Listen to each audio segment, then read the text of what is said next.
Thanks so much for having me a part of your Friends of History series. I'm happy to be here. So let's get started. And I just want to give you a little background of how I became a potter, the reason behind all of my work. First slide. So I was born into a family of pottery makers on our mother's and Seferina side of the family. So all of our grandmothers, our aunts, everybody created with clay. And being born into that family of pottery, I have no idea that it was art that we're creating on a daily basis.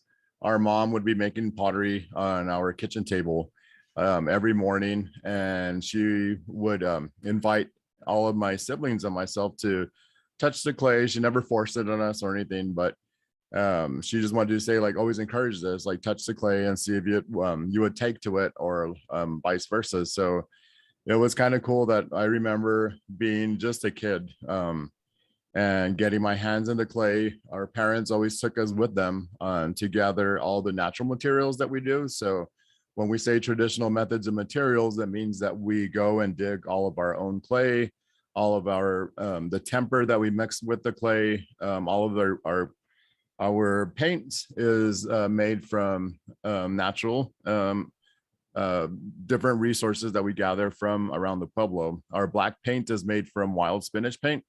And I have a little video so you guys can understand this whole process that takes a whole year to do work with traditional clay. It is a dying art form at Cochiti just because of the amount of time and energy that it takes to work with these materials. All of the masters, such as our mom and our grandmother, have passed away. A lot of the family members do know how to work with this type of methods and materials, but just the amount of time that you have to dedicate to do it is what's slowing everything down. A lot of people have moved off the Pueblo, or either they have jobs and kids, of course, so that really robs the time of that you have to dedicate to use these methods and materials. So what I'm doing is trying to really, the reasons I feel like I'm here on this earth is to make sure that this tradition never dies out, using traditional methods and materials, and also to educate the world about the 1680 Pueblo Revolt, which most people don't know about. If you ask anybody, it's not taught in our schools, it's not in our history books, and it's been swept under the carpet because of the genocide and bloodshed that happened to the Pueblo people. So once you see all my work, I work in different mediums just along the way out of necessity. A lot of the times where I had to pick up different types of mediums to help me tell that story. So pottery, the traditional pottery work, is the heart and soul of everything that I do. And everything, all the other mediums kind of orbit around it and support that. But with all the different mediums that you see me dabbling in, they all work together to tell that story. So I have created, it's really hard to actually to be able to get the youth involved, just because like everybody's into social networks and all of the online presentations of all the world's artists. So if you don't have something that's cool or polished or shiny to show them, most likely they won't be interested. So this is why I created a script about the 1680 Pueblo Revolt, America's first revolution, happening when it did in 1680, and also another time dimension of 2180, happening simultaneously, but coming together and telling the story of what happened to our people. So being able to incorporate sci-fi storytelling, that has really affected me as a kid. Like I loved all the different movies and TV shows with all these types of superhero characters. So I said, okay, to be able to get the next generation's attention, I have to create these incredible characters. And once they're learning, that are like basically capable of standing next to the new Star Wars or Star Trek, or people of color types of superheroes like Black Panther, right? So once I started developing this whole script, I was able to like really get my nieces and nephews involved, because they love movies as I did as a kid, right? And still love sci-fi movies now. But the people in my family that are still creating using these traditional methods and materials are my two nephews, Kyle and DJ. Harlan, Riano, and Lisa Holt, myself, and my younger niece, which is Harlan and Lisa's daughter, Dominique, and my two sisters, Joyce and Janice. Next slide. So here's just a quick image of like what it takes when we go gather these natural materials in different parts of the Pueblo land. And I try to make it as exciting and fun as how we used to do it, like when our parents were still here, and how it was always a family outing, because to gather all of these materials takes a bunch of hands and you need a lot of help. So we go as a family, and to process our clay, which you'll see in the video next, like I think it's a 5-minute video, but it really takes us the whole year to process all of the materials. So once we go get the clay, we harvest the clay. Before we dig it, we have to feed the earth and ask permission, introduce ourselves, state our purpose, and ask for blessings and the guidance of how to use this material and work with it. So we spend one whole day gathering the clay, and it comes out of the earth very damp. So that means it's very dense, and it's our clay is very pure. It doesn't, you don't have to screen it or sift it. So, but we do have to dry it. So it takes a whole year to dry these chunks of clay that come out of the earth. So once we get the amount of clay that we need, we take it back home, we store it in our barn.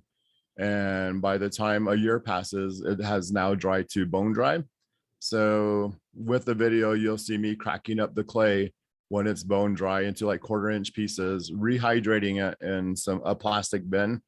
And then the clay is so pure, it is you cannot sculpt with it because it's too sticky. So we have to mix a temper with it, which is pumice stone, volcanic ash. So we gather that in another part of Cochiti, and that image is in the bottom left-hand side with my nephew digging the temper out. So that is another day's journey for my whole family to go gather that type of material. We go get it. It comes out very pure as well, and it's very dry. And once we get it back to the studio, I throw down a piece of canvas on the ground, put on my combat boots because of the traction, and basically dance on it and have a good time and crush it. And it becomes really pure and soft already. But with this material, I do have to screen it twice. So once it goes through the second screen, it comes out as fine as baby powder. So now that we had the clay drying over a year, crushed up and rehydrated, so now it's time to mix the clay with the temper. So we don't really have a basic recipe, like the amount of the clay and the temper that we use. It's just basically, if I know that I'm going to make a medium-sized pot, I know more or less of how much clay that I need to mix. So we tested by slowly adding in the temper and then just running our thumb through it and seeing the texture, what it leaves behind. So if it's really sleek, it needs to add more of the temper to it. So slowly you get to that point where it's workable. And while you're adding this temper, you're able to handle the clay and actually sculpt it. All of our pieces are built with the coil and scrape method. So our walls are probably just a little bit over a 1/4-inch thick, and all of the figures that our family makes, we make the feet first, the shoes, and then when we get to maybe the ankle, then it's all coil built. So it's just completely coiled up, the leg joined at the crotch region, and then continuing with the stomach and the chest, and then we build the head. So we let it rest a little bit, and then we add the arms later, which are also hollow. Once that piece dries, I usually dry my pieces like maybe 2 weeks. The sculpting process will probably take maybe another week. And once it's dry, hopefully with no cracks in it, then we have to sand it down. So once it's sanded completely, we have to take some water, do a light coating of water so that it removes all the dust from it. And if this piece is able to fit in your normal household oven, preheat it to 350. Sounds like I'm making like muffins or something, but you preheat it and you heat it up, take it out, and it's our clay is naturally red, as you can see, but we have to coat it with another white clay slip to turn the piece completely white. So this is done, the process of like taking a hot piece out of the oven, coating it with thin layers of the white clay slip, sticking it back in, heating it back up, and repeat the process maybe 10 times. And then slowly you see the piece becoming overall white color. So once you get the consistency correct of it and the thickness of it correct, then you let it cool down. And then we have to rag polish it. And it goes from a very matte surface to a glossy surface. And once you get to the glossy surface, you cannot touch it with hands that have oils on it. No matter how many times you wash your hands, like our hands naturally secrete the oils, but you would, when you're painting it and if you want a piece of the pottery that to be white and you accidentally touch it with your greasy finger, we only fire our pieces one time, and that's the last in the process. So after you fire it, and if you accidentally touched it, you'll leave a smudge with your finger. And, you know, that's a lot of people complain about the cloud marks on it, but it's all natural. And our family's just thankful that, well, all potters are, that survived the firing process. So to decorate our works, Cochiti uses the traditional colors of black, white, and red. So the red is also a clay slip. And then the wild spinach is the only vegetable part of the whole process. So this process takes about 2 weeks to make a really large batch for our whole family to share. So once the wild spinach starts to bloom its purple flowers, and I call up my family and we go harvest the wild spinach. So this is a tedious process. You'll see in the video, and it we have to, what we're doing is like getting just the leaves only, like no stems. And we usually, when we do it together as a family, we usually collect about maybe 8 33-gallon size plastic bags of the leaves only. And we have like maybe 7 really large boiling pots. So we fill the pots with water, stick in the spinach leaves, and start boiling that continuously for at least 3 days. Slowly starts to break down, and maybe on the 4th or 5th day, then you're able to scoop out the leaves with a cotton rag, twist it, strain it, and what we're doing is just we're after the juice. So once we get the juice down, it starts to condense more after another 2 days of boiling. Condenses, then we slowly start to pour it into one pot, and by the time it's thickened up now, and by the time it gets to about half a gallon, and now we're able to bring it indoors. So being able to boil this continuously like 24/7, my nephews love to help to do that because they're younger and they can stay up and do this, but they hand it over to me at that point, and I bring it inside and I'm able to put it on the stovetop. And at this point, you have to be very careful of how you're making this paint, because if you burn it, 2 weeks of work has just evaporated, because like if you burn it, it will not adhere to the white clay slip on the pottery pieces. So you keep boiling it, it gets to the thickness of like if you're pretending like you're making like the red candy apples, that type of consistency. And then we remove it from the flame, and then we distribute it onto corn husks. And this is how we store our paint. So the paint, I usually wait a whole year to use this paint.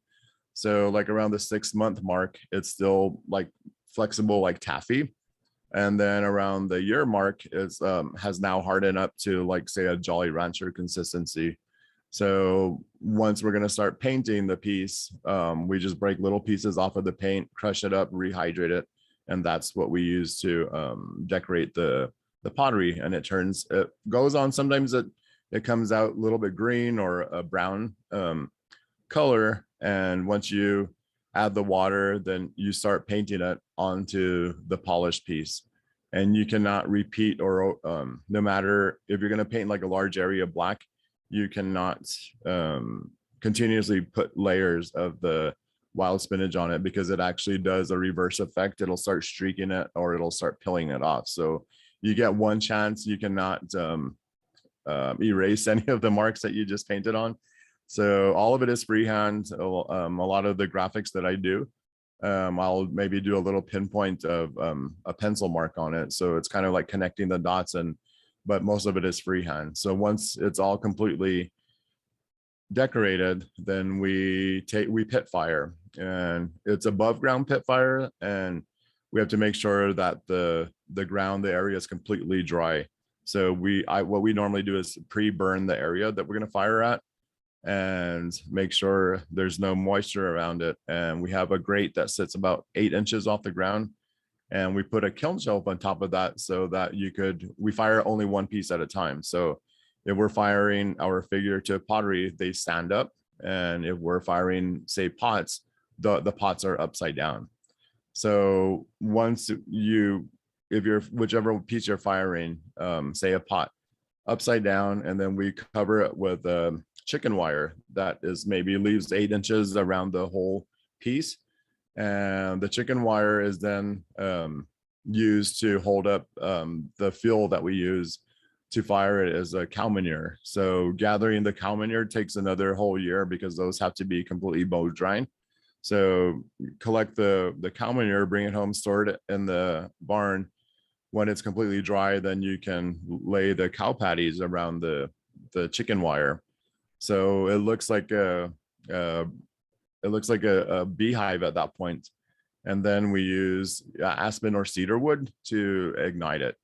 And again, to fire these works, you have to have at least 2 people doing it, because like we fire outdoors, and like our windshields are just tin roofs, or you just have to really keep the fire steady going and burning from the bottom upward, so that it brings oxygen and the smoke straight up, and it keeps it away from touching the pieces that you're firing.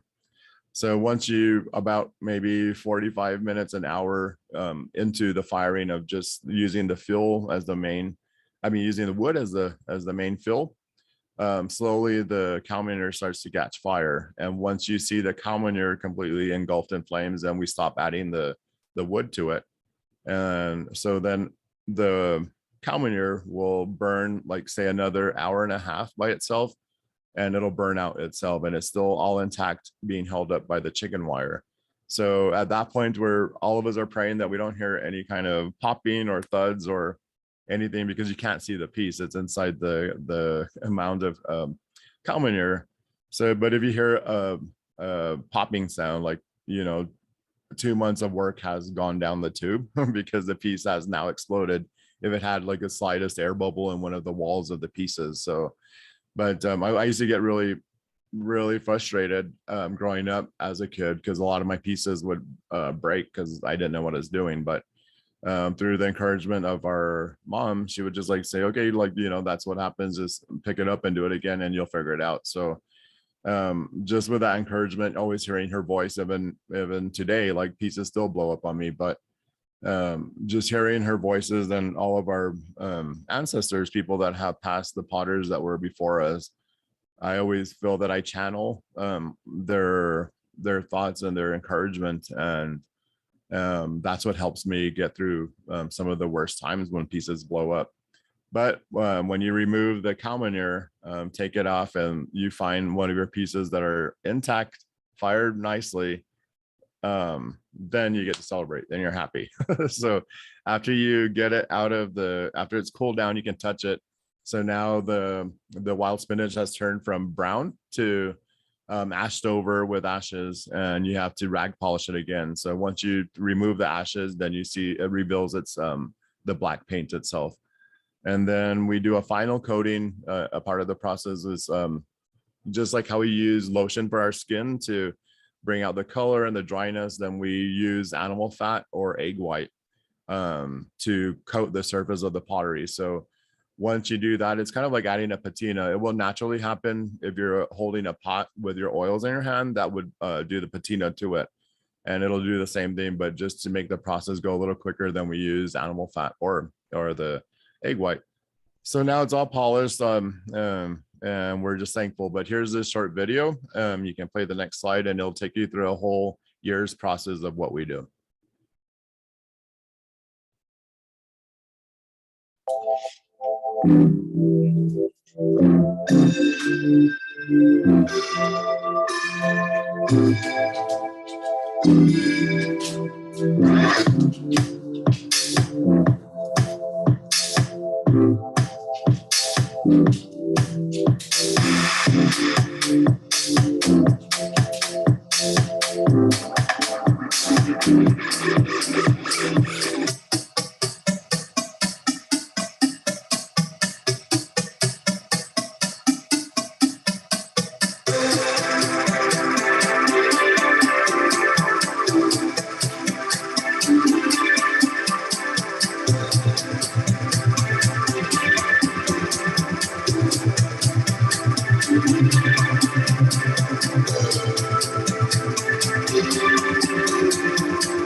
Cool. So that's very satisfying to watch it in like 5 minutes, because usually, like I said, it takes them a year to gather and do all these processes that we have to do to prepare the clay, fire it, get through the whole making of traditional pottery. So now you understand why it's kind of a dying art form. It takes so much time to dedicate to continue to do this. But here's some other images of us firing together as a family, and it's just easier like if you have more hands to help you fire. Next slide. This is we normally will fire using the chicken wire and the cow manure, but you also, like during the winter time, my nephew made us barrels, metal barrels, so that we could do the same thing. And you know, the barrel takes over the position of the chicken wire and the cow manure, so it kind of works all the time. It takes a little bit more feel the wood to burn it this way, to fire it this way, just because of the metal, but it also works. Next slide. So this is an example of the storytellers. I know you guys know about the storyteller figure that originated in Cochiti, Pueblo. This is the type of subject matter that I learned how to create as a kid. So it would always be a grandmother or grandfather or even animals carrying their babies, and our language is passed verbally down to next generation. So this is like about story time and telling our history and recording that in time. Next slide. When I was 6 years old, our mom would always encourage us and buy our artwork that we're doing. And there's an example of my piece when I was 6 years old, right in the middle with a red jacket on, sitting next to Laurencita on the right side, holding the two kids, her storyteller, our grandmother, and our mom's a drummer. And our dad, Guadalupe, was a drum maker, so he would often make the miniature drums to give to these storyteller figures. So slowly I started to really experiment, not just using the very traditional geometric designs that include earth elements and just the natural elements that you would see and like what Cochiti is known for. So I started to incorporate my personal design work onto it and really changing the style of what a storyteller would look. So taking a bear and putting the cubs riding on the back. Next slide. So this is an example of one of my very traditional pots. And if you look closely, like each design means and has a story behind it. It has the sun and moon design on it. It has the wild spinach design on it. The clouds, the rain, the thunder, painted into these types of very traditional work. Next one. I had seen this image that Ben Whittick had took, and he would go around the Pueblo lands and document all the different artwork that was being made by the Pueblos. And because it's a dying art form, all of these pieces were based on social commentary. So when back in the day, when the invaders first arrived to an area, a lot of the artwork was destroyed because the indigenous people were accused of sorcery and witchcraft for making all these different types of artwork, and they're being replaced by Catholic statues and all. So it was, they were tried to be stamped out once when they first arrived, and then the Pueblo Revolt happened, and then it slowly started to come back into the mainstream in the late 1800s. So all of these pieces coming from the 1800s were based on like when the railroads were laid in our area.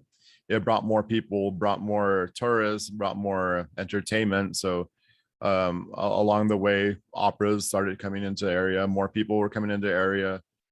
Circuses would come into the area. So a lot of these really cool images of these figurative potteries were all like circus sideshow characters that you would see, like ringleaders or half human, half animal, tattooed bodies. So I really took to this type of imagery when I was probably around 15 or 16.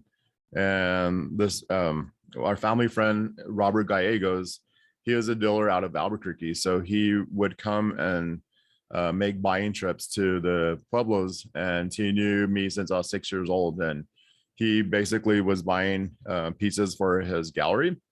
And so we would see him like maybe 4 times a year or something, and he watched all the different families that were making pottery, and he had noticed me. I mean, like I said, he knew me since I was like 6 years old. So when he had seen my work when I was around 15, it started to change from making the storytellers and the traditional pots, and it started to develop into characters standing, and I started like using my sense of fashion taste, I don't know, but to like really start to develop my own ways of painting the designs on these figures.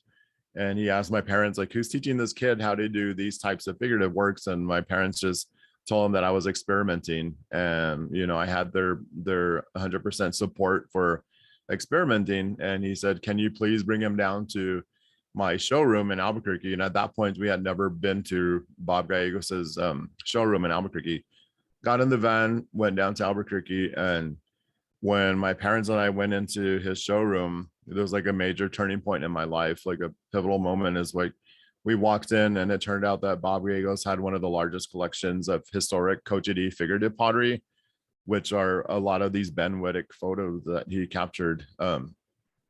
It like all the pieces that I was experimenting on at 15 years of age looked identical to these pieces, including like with the painting on it.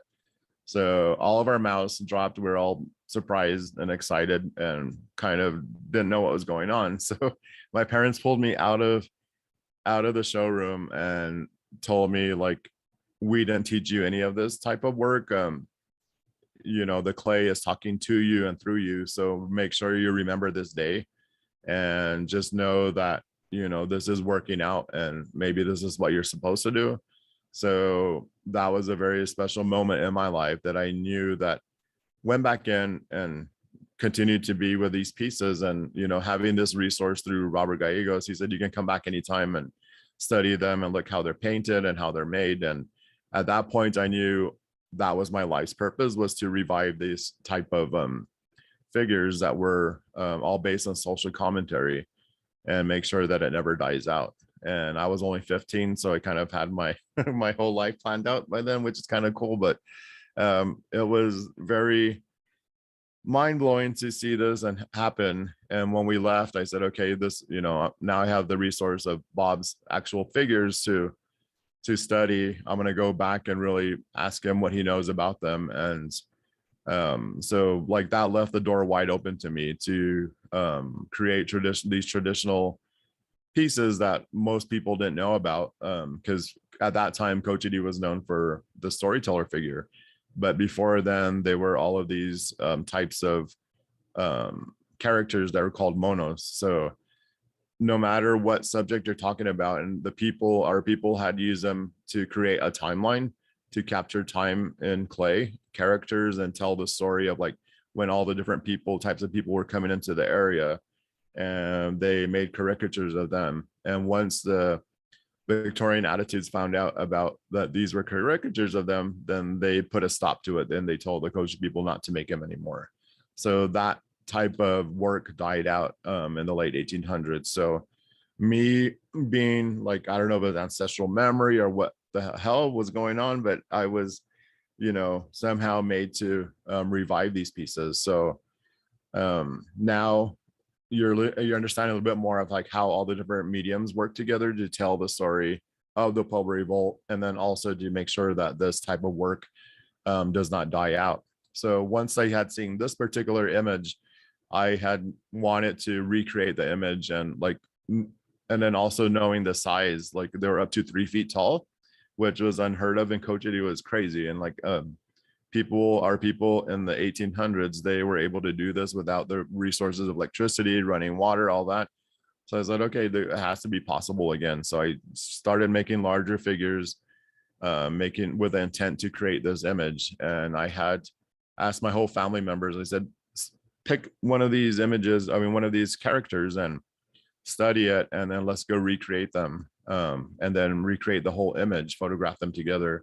So that was a little challenge for them. We ended up recreating this image using a photograph, because this original background was a painted canvas, and I believe that was supposed to be old Santa Fe Trail.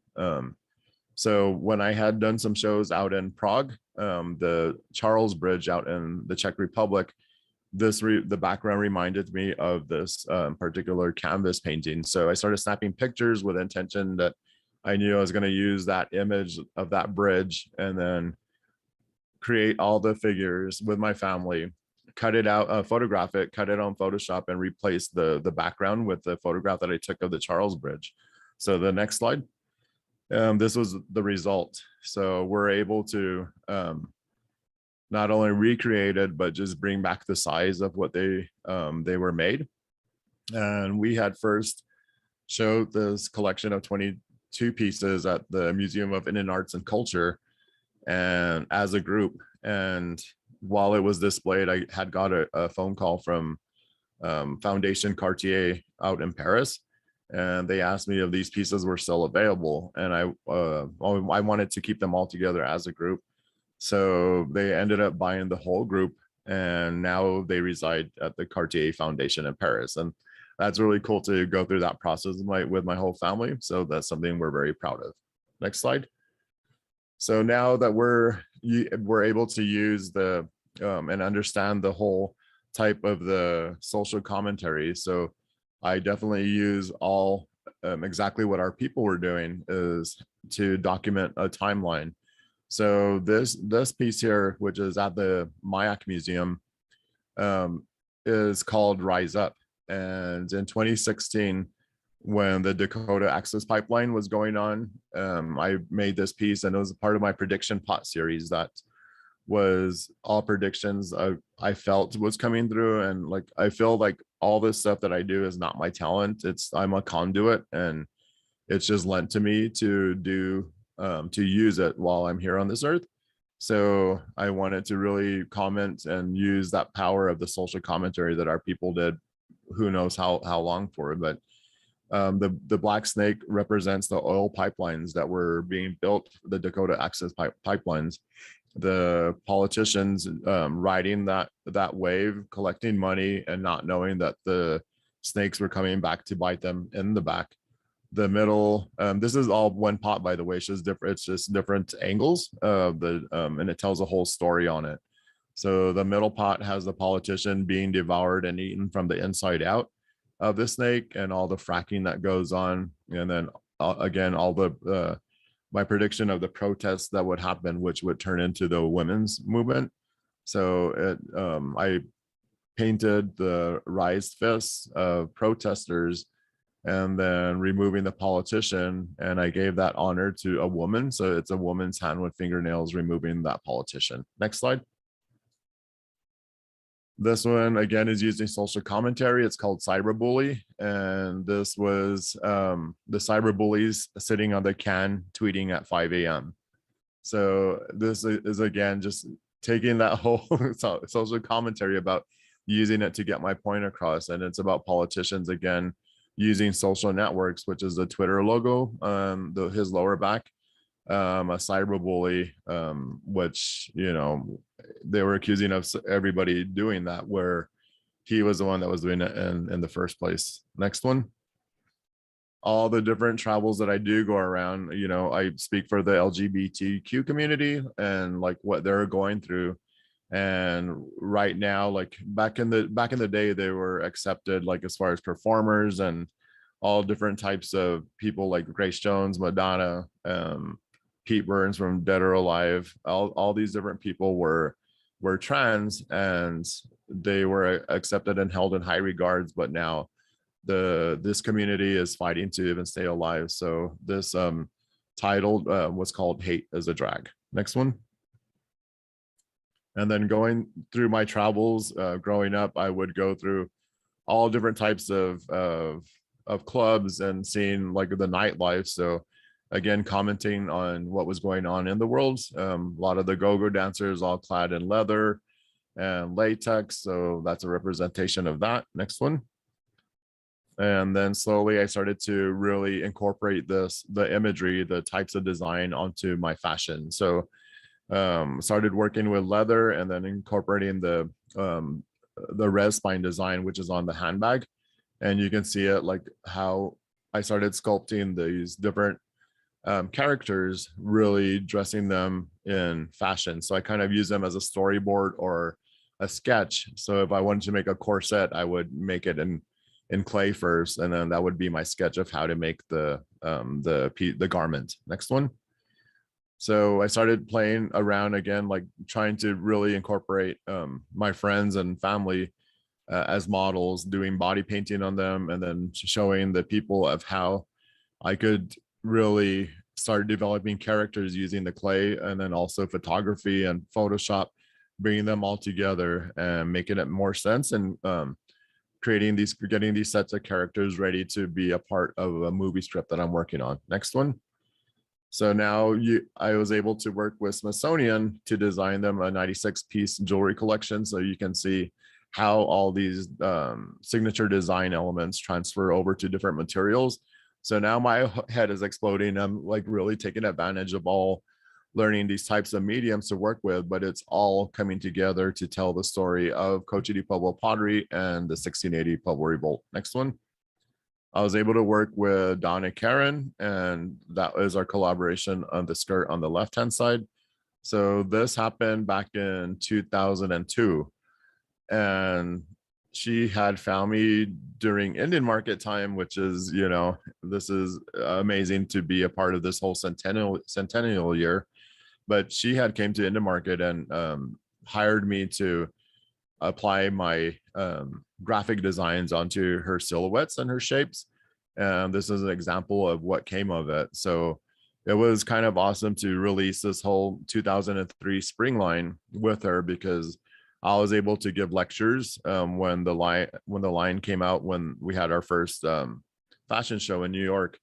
And I had the attention of all the fashionistas that loved fashion but knew nothing about Pueblo pottery. So when I gave my lectures, I was able to educate all of them and tell them where the designs came from, the graphics, the meanings behind them, and hopefully direct them to Indian market or any of the Pueblos that are making these potteries. So that was the whole intention, and everything that I do is like way bigger than myself. So I just know I'm a bead in the necklace, and this is how I try to bring the attention back to our people, the Pueblos, and show them, you know, the artwork that that we are and is being created here.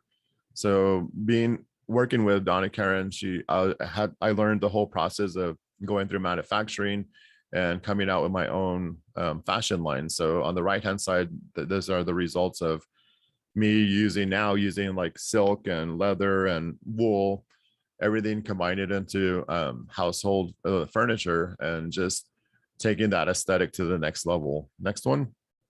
And then really getting into graphic design and Photoshop helps me bring the characters into the picture of with the fashion. So this is an example of how they're now working together. Next one.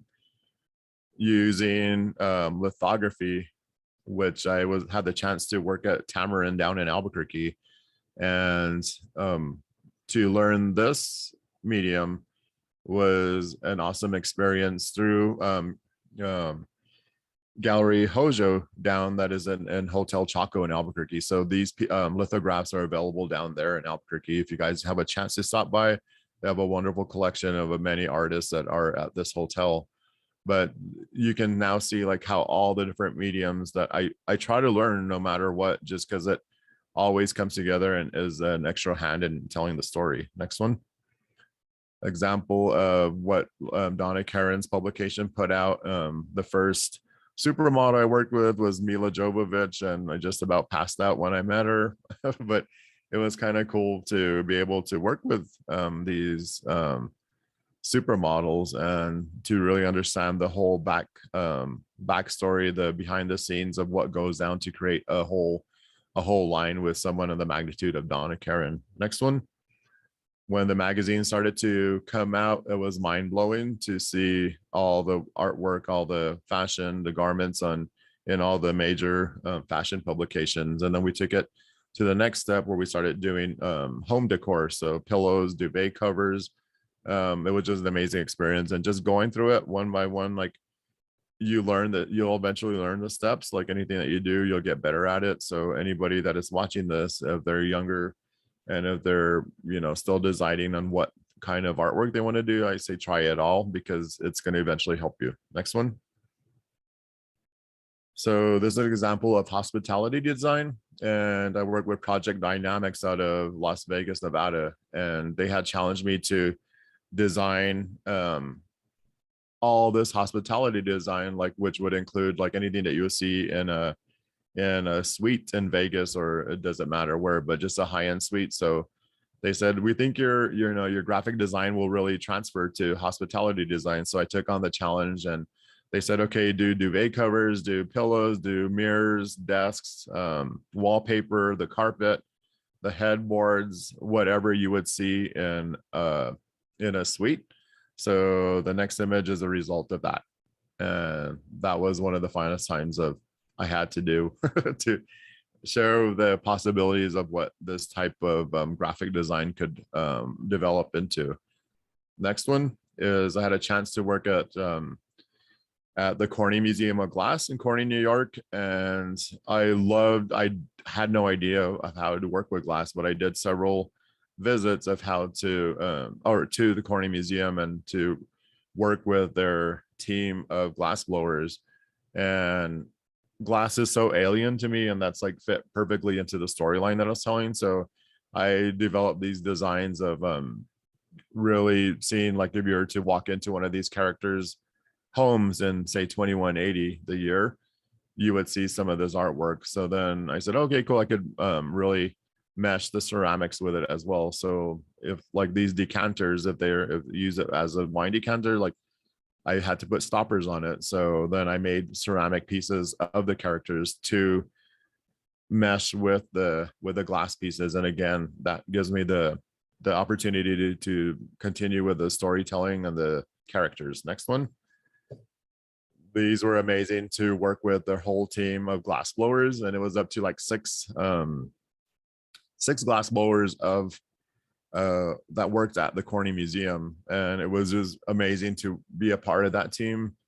How they work together is almost like telepathy, mind telepathy, because like it's, of course, the glass is 2,300 degrees, so the danger of being hurt is always present, but you know, they kind of just look at each other. So one person would be building one leg, another person would be building another leg, all these different design elements that go on the piece, and not only just the main body of the piece. So there, you have like 6 people working at one time, and it's just all continuously moving at the same time. Next one. But it's, you just see how all of these, even glass can, you know, take on the storytelling of what I'm doing. And in Cochiti, we have the deer dancers, which are antelope, ram, and mule deer. So there's an example of a ram dancer. So I designed this canteen to have the ram horns, but also created the futuristic ram out of ceramic. Next one. So now, like, I was like, the main question was like, how to educate the world about what happened to our people, what will capture the next generation's attention. Next slide. And I was like, okay, cool, a movie script. So now that I have all these types of mediums that I work with, all coming together. Next slide. I'm able to really start developing my characters for the script. So going back to body painting, developing all these characters to their fullest potential of their original design.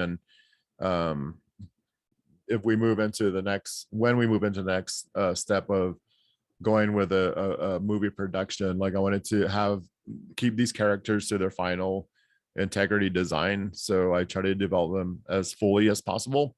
So incorporating the Photoshop, the design work, the body painting, everything, fashion, fabricating, wings, whatever, it's all coming together. Next one is a sample of once I have the models ready, photograph them, and then slowly it takes on that whole movie poster feeling, and all the different types of the characters all coming together. Next one. So these are the Venutian Soldiers, and every show that I do at a museum or in a gallery, I will release a new character. So these characters represent, in the movie script, their pueblos being bombed first for the 1680 Pueblo Revolt, and they're in the process of relocating their pueblo to another part of the land that it has better air quality. So there's the reason why they're wearing gas masks and oxygen tanks around their necks. But this is inspiring to be able to create them in clay and then mimic them on a model, or sometimes it works where I design something on a model first and then pick it up in clay afterwards. Next one. And there you go again, is just to mix the whole design work of the characters, the photography, and slowly bring it into the pottery, getting their images onto the pottery, and it just helps tell the story a lot quicker. And also now I'm getting the attention of the younger generation, so they're asking more and more about who these characters are, what they do, and they're slowly learning about what they do, and they have no idea they're getting a lesson in history until they know what the Pueblo Revolt is about. They're like, oh, okay, it's working. Next one. So an example of how I do the face graphics, I will do it on a model, take that image and then transfer it onto one of these pots. So again, like I think I told you that you can't touch the traditional pottery work with where it's supposed to be white on it, the cream color. So what I would do is develop the graphics from the model, take the picture, develop into a graphic for it, and then put it onto a piece of tracing paper so that I could actually hold it up next to the pot but not touch the pot. So I would just do little pinholes in the paper, say where the irises are at, the nose holes, the end of the teeth, the ears, the top of the head, and then slowly hand draw in the designs. And then that's how I get my graphics onto the pottery pieces. Next one. This is an example of Tau, leader of the blind archers. I wanted my all my characters to be women strong, just for women empowerment. And this one of the main characters everybody knows that I do is a woman with a blindfold on, but I developed her characters to be a right-wing warrior next to Pope. The Pope is a person that actually pulled off the Pueblo Revolt in 1680. He was a designer of it, and in my storyline, she's a right-hand woman to him. So you'll see who this character is, and you'll see her constantly popping up in all my graphics. Next one. Sample again, a women empowerment, the real strong women with warriors, and combine it with all the fashion now that all the costuming that I'm creating, the graphics, and it's just helping develop the characters along the way. Next one, had a chance to work with all these different types of materials, and this was done out at Colorado Springs at Colorado College, and I had a show there at the Fine Arts Center, and this was a part of a recycled fashion show. So the materials that you see the models wearing were taken from billboards. So I had, like, once that show was over, they gave me the billboards and tore them all apart, recycled them, and built these costumes. And these are the aeronauts. Next one. Had a chance to work at Wright's Ranch out in northern Arizona, and it was the first time that I fired in a train kiln, which is wood fired. So the Don Wright's, he was a master at doing the anagama firing, the wood fires, and it's so different compared to what Cochiti pottery is. Cochiti pottery relies on like the smooth surface with the fine detailed painted details onto them. But when you fire in a wood, a train kiln or an anagama, it's usually like they don't paint fine designs on it. They usually tend to rely on texture and carving. So I said, okay, let me try give my hand at this and try to develop the characters even more. And it makes it look like they're just excavated and very old looking. So I had a good time like learning like how to leave my fingerprints in the clay, leaving gouges, and they're tearing it, really carving them, and heavy handed, whereas compared to Cochiti, it was like very super fine and smooth. So that's an example of some of the new high fireworks that I'm doing. Next one. I'm sure all of you guys know Elias Jade Not Afraid. He's a amazing beater, and I wanted to collaborate with him.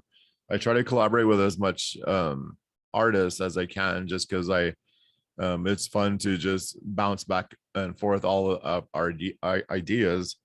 These are the Recon Watchmen, and their story is to come back from the year 2180 to present time and the history, to collect all of our songs, our designs, our artwork, shards of pottery, take them back to 2180, store them, protect them, so that when we get to 2180, all of our designs and songs and ceremonies are still intact.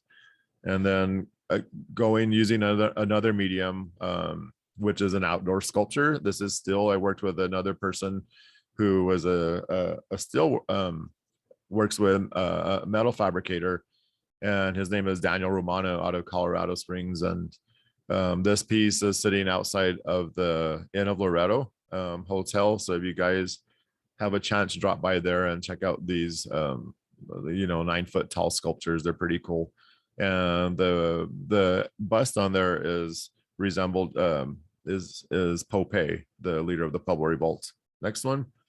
I worked up at the Archie Bray up in Helena, Montana, and I was able to collaborate with more people like Sujin Choi, Ben Shane, and you just see like how everybody's influences slowly start to come into pieces, and it just opens my mind, keeps my creativity fresh, and also it's just fun to create with other people. Next one. Meeting Jun Kaneko, like his pieces are over 15 feet tall, these ceramics, and that was one of my dreams, was to create ceramic works this big, but I didn't know how to do it, or like the kilns. Obviously you need to have a kiln that is that big, but I had the privilege to meet Jun Kaneko and his wife Ree, and he had instructed his head studio manager, Trevor, to walk me through all of the studios that he has and answer any of the questions that I had. So I really asked as many questions of how do you do the base on it without cracking? How do you do this? How do you do that? And I, took all that information and applied it to works that I wanted to get this big. Next one. So now you could see at the studio, at the Peter Volka studio up at the Archie Bray, I was there for an artist residency and I wanted to go really big. And with all their resources of all the hydraulic lifts, their kilns, all the clay that they have there, I really wanted to go big. So these are some of the results that came from it. Next one. And I really got heavy into all the different really cool, exciting glazes that are available, and then really pushing my carving technique into all of these pieces. Next one. I was able to invite one of my best friends, Justin Reese, and he's, I think, like 6'4". So like when we go and create something that is over 5 feet tall, you have to kind of scrape the insides of the coils, and his arms were long enough to reach in there. So we had a blast creating these large pieces, and all of these pieces will be released in maybe the springtime in Santa Fe. So stay tuned for that. Next one. Example again of us creating these pieces, using step ladders to finish the top of the Recon Watchmen bust. Next one. And we worked like 17-hour days because we're there for only a little over 2 months. So we knew we had to really move quickly and create these pieces that, we've never gone that big before. I've never gone that big. So we wanted to just really push ourselves into learn how to do this, taking the information from June Kaneko and then transferring them and making them into Recon Watchmen characters. Next one. Some of the final pieces, how they came out with the high fire clay on there, and me finishing off the ears on that piece. Just the memories that it brings back, and the whole community of the friends that I met up at the Archie Bray was amazing. Next one, some more samples of collaborations I did with my friend Simon Levin. He's a wood fire and he normally does not work with colors, so it was kind of cool to be able to fire with him in an anagama kiln and add all these different types of colors and textures. So now I'm pushing really using all these available colors and trying to capture this essence of having a life-size character. If I'm having an exhibition, to be able to walk in and be confronted with these pieces that are the same size as you has a really big impact. And also taking in the consideration of the terracotta clay warriors, which I'm sure you guys know about. And that was my intention, was to get to that size using clay. Next one, example of what the pieces, the size of them. My friend Sujin Choi and I had built the bodies of it, and she was an artist in residency up there, so she helped me finish the pieces because they had to dry for at least over 3 months, and she helped me do the final the detail of the glazing and to fire them. So she was an excellent collaborator, and I can't wait for you guys to see these pieces in person. Next one, we worked on a book, and it's called Revolution. It's now available, and I worked with Charles King of King Galleries, and all the students that I do work with. I was like always tell them, no more imaginary hurdles. Don't put them there because they were never there to begin with. So take the time to just try to do and work with any mediums. Don't put any imaginary hurdles, that self-doubt in you. Just keep doing it. You're going to fail a lot of times, but the more you fail, you're going to figure out what you're doing a lot quicker. So I often say that failures are our best lessons, our best teachers. So don't be afraid to fail, and you'll move along quicker. You can see more of the process or any of the things that we're working on the social networks, and I operate mostly out of Instagram. So my handle is just at Virgil Ortiz.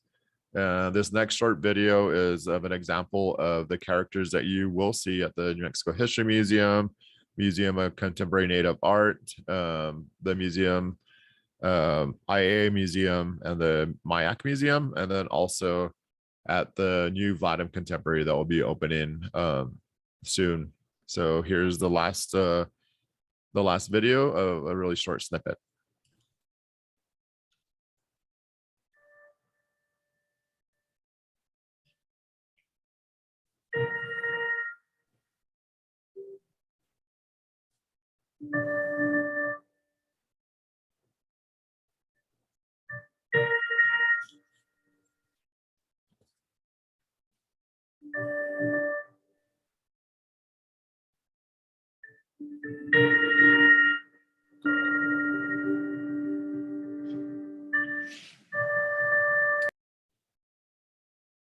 And we are done. Thank you guys so much.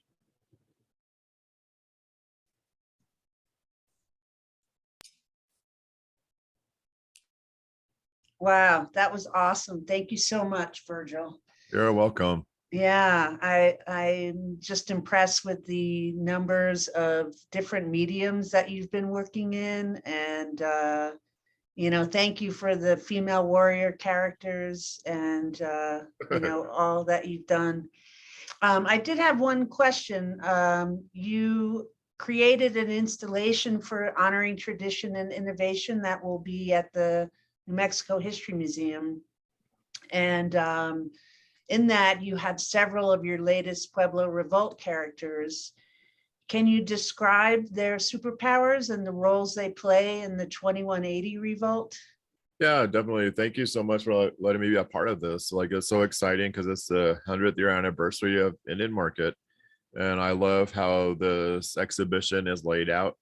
Yeah. It tells the whole history of what Indian Market, how it was started. It's just amazing. The public's going to be amazed of how to see how Indian Market started off with using mostly clay works and basketry, I think. Mhm. So like then it shows the progression of all the different types of works that were slowly added to it. And then at my little exhibition part, I mean the little space in the exhibition, I have samples of traditional work and then also of the high fire contemporary work. So two of the characters that are in there are Da'u, leader of the blind archers, and also the runners. The runners are what Pope used to be able to pull off the Pueblo Revolt. So what the basic design that he came up with was to send to gather all the Pueblos together to help push out the invaders. He sent runners from the northern Pueblos to the southern Pueblos, and they were all given knotted cords and leather or yucca, and they were instructed to leave one knotted cord at each Pueblo with their leaders, and told them to untie one knot every morning.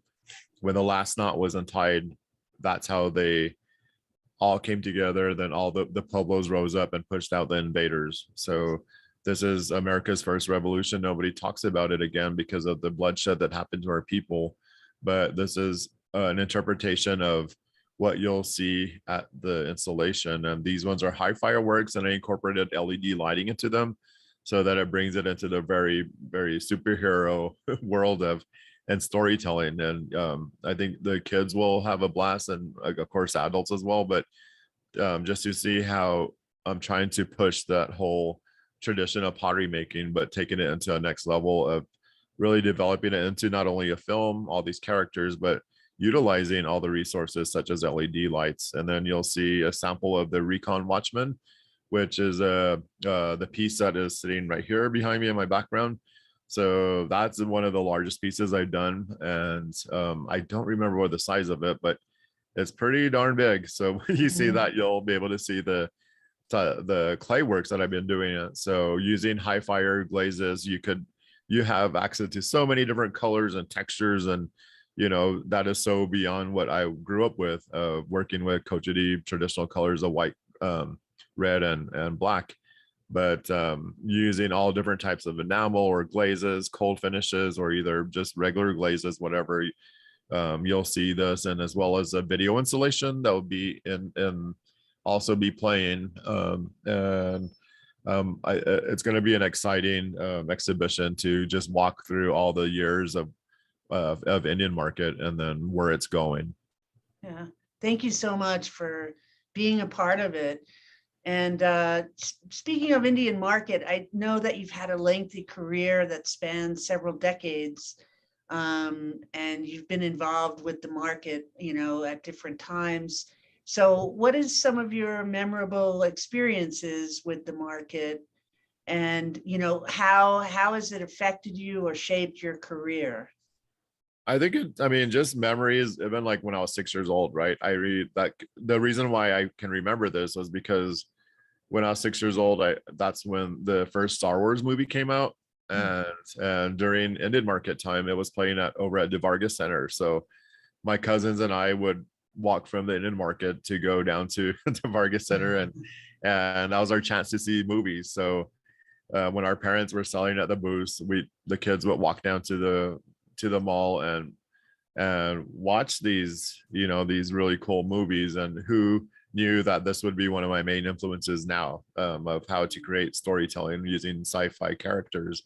But remembering like how we would get up early in the morning, go to Indian market, see all our old friends, everybody, our booth neighbors, or just anybody that Indian market brings together. All of these people, you don't see some of these people the whole year, but during Indian market time is like one of a chance where everybody gets together, reconvenes, regroups, and like sees everybody again. It's just really cool to build all these relationships and friends and watch everybody's career grow. But like having this whole opportunity to have a booth at Indian market and present there, it was just an amazing opportunity, because it not only helps you financially, but also it helps you network through all the different collectors and all again, friendships of other artists. So that's one of the highlights that I remember. And it's like one of Santa Fe's biggest attractions that helps the whole city, the economy, everything there.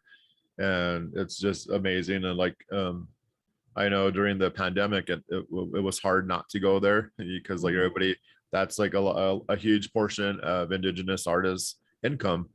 But we all had to learn how to go digital, which we're doing right now on this Zoom session. But you just, I mean, I look at it that way rather than taking a hit and being depressed about it.